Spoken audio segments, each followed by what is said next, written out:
എത്ര ചങ്ങായിമാരെ നോമ്പൊക്കെ തടിക്ക് പിടിച്ചോ? ആദ്യത്തെ 10 തീരാനായില്ലേ? ഇന്ന് ഞാൻ വന്നത് നോമ്പിനും പെരുന്നാൾക്കും അടുക്കള പണിയെടുക്കുന്നവർക്ക് നല്ല ഉപകാരമാണ് ഒരു സംഗതിയും കൊണ്ടാട്ടോ. ഈ പാട്ട കണ്ടില്ല നിങ്ങൾ? ഈ പാട്ടന്റെ ഉള്ളിലുള്ളത് ടേസ്റ്റി സ്റ്റോറീസിന്റെ മൾട്ടി പർപ്പസ് മസാലയാണ് കേട്ടോ.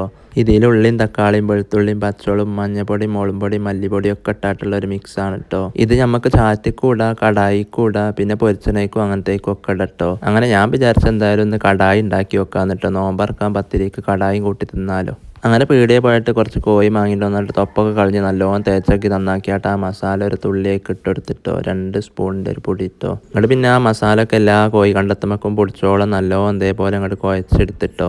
അങ്ങനെ കുറച്ച് നേരം മസാല എല്ലായിടത്തും പൊടിച്ചാൻ വേണ്ടിയിട്ടൊന്ന് കാത്തുനിന്നിട്ടോ. അപ്പോത്തിന് താത്ത അടുപ്പത്ത് തിരിച്ചെത്തിച്ചാട്ട് ചീഞ്ചട്ടി കയറ്റി വെച്ചിട്ടോ തീമല്. ചട്ടി ചൂടാകുന്ന നേരം കൊണ്ട് ഞാൻ അയക്കിടാൻ വേണ്ടിയിട്ടുള്ള ഉള്ളിയും തക്കാളിയൊക്കെ തൊലിച്ചുണ്ടാക്കിട്ടോ. ചട്ടി ചൂടായപ്പോൾ അതിക്ക് കുറച്ച് വെളിച്ചെണ്ണയും പറഞ്ഞു കൊടുത്തീനിട്ടോ. അപ്പോൾ വെളിച്ചെണ്ണ ചൂടായി വന്നപ്പോൾ പിന്നെ നമ്മൾ നേരത്തെ ഉണ്ടാക്കി വെച്ചതിന് കോയില്ലേ കായം പുരട്ടി വെച്ചതിന് അതിക്ക് ഓരോന്നോരോന്നായിട്ട് ഇങ്ങനെ ഇട്ടെടുത്ത് നല്ലോണം തിരിച്ചെത്തിച്ചിട്ടോ. ഒരടുപ്പത്ത് താത്ത പത്തിരിയും ചൂടുണ്ട്, ഇപ്പുറത്തെ അടുപ്പത്ത് ഞാൻ കോയും ചൂടുണ്ട് കേട്ടോ.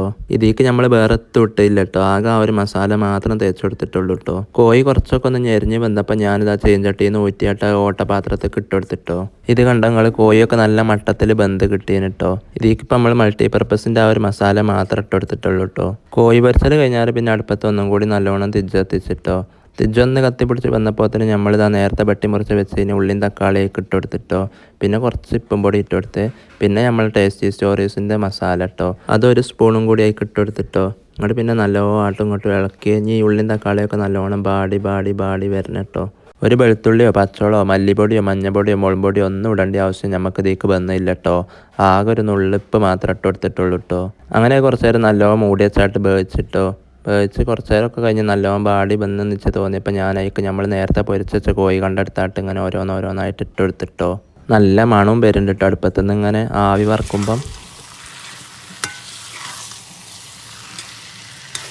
അങ്ങനെ കുറച്ച് നേരമൊക്കെ നല്ലോണം ഇളക്കിയായിട്ട് മൂടി വെച്ച് വേവിച്ച് കൊടുത്തിട്ടോ. കോഴിക്ക് പിന്നെ ഇതിനത്രയും വേവൊന്നും ഉണ്ടാവില്ലല്ലോ, നേരത്തെ തന്നെ നമ്മൾ പൊരിച്ചുണ്ടാക്കിയതുകൊണ്ട്. കുറച്ച് നേരം കഴിഞ്ഞപ്പോൾ ഞാൻ പിന്നെ തീമന്ന് ഇറക്കി വെച്ചിട്ടോ. നോമ്പറക്കാൻ നേരമായപ്പോൾ പിന്നെ നമ്മളൊരു വെള്ള ബസ് എടുത്തായിട്ട് അതിക്ക് വിളമ്പിട്ട് ഒരു മുളകുപൊടിൻ്റെ മഞ്ഞപ്പൊടിൻ്റെ മല്ലിപ്പൊടിൻ്റെ ഒന്നും ഒരു കുറവ് നമുക്ക് തോന്നില്ല കേട്ടോ. അങ്ങനെ പാകം കൊടുത്തപ്പോൾ ഞങ്ങളൊരു കാരക്കച്ചോളം കൊണ്ട് നോമ്പറന്നിട്ട് പിന്നെ ബസ്സിലേക്ക് ഇതാ 2 ബ്രെഡും 4 പത്തിരി എടുത്തിട്ടായിട്ട് തിന്നാൻ വേണ്ടി ഒരുങ്ങിട്ടോ. കൂട്ടത്തിൽ നമ്മളെ കടായും ഉണ്ടായിന്. ആദ്യം തന്നെ ഞാൻ ബ്രെഡും കടായും കൂട്ടി തിന്നോക്കിട്ടോ.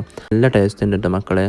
ഇതുകൊണ്ട് ഉണ്ടാക്കാൻ നല്ല എളുപ്പമുണ്ട്, തിന്നാൻ അതിലേറെ രസമുണ്ട് കേട്ടോ. ഇത് നമ്മളെ പെരക്കാർക്കും എല്ലാവർക്കും ഭയങ്കര ഇഷ്ടമായിട്ടോ. ഇത് നമ്മൾ കോഴിയിലും ഇറച്ചിയിലും പച്ചക്കറികളിലും മീനിലും ഒക്കെ ഉപയോഗിച്ച് കൊടുക്കട്ടോ. പച്ചക്കറി അറിയുമ്പോൾ നമ്മളെ സോയാബീനും കോളിഫ്ലവറും ഒക്കെ കേട്ടോ. മീനാണെങ്കിൽ ചെമ്മീൻ, കൂന്തൾ, കഷ്ണം മീൻ അങ്ങനത്തേക്കൊക്കെ കേട്ടോ. അപ്പോൾ മാണ്ടിയോലൊക്കെ താഴത്തുള്ള ഈ നമ്പറിൽ വിളിച്ചോളിട്ടോ.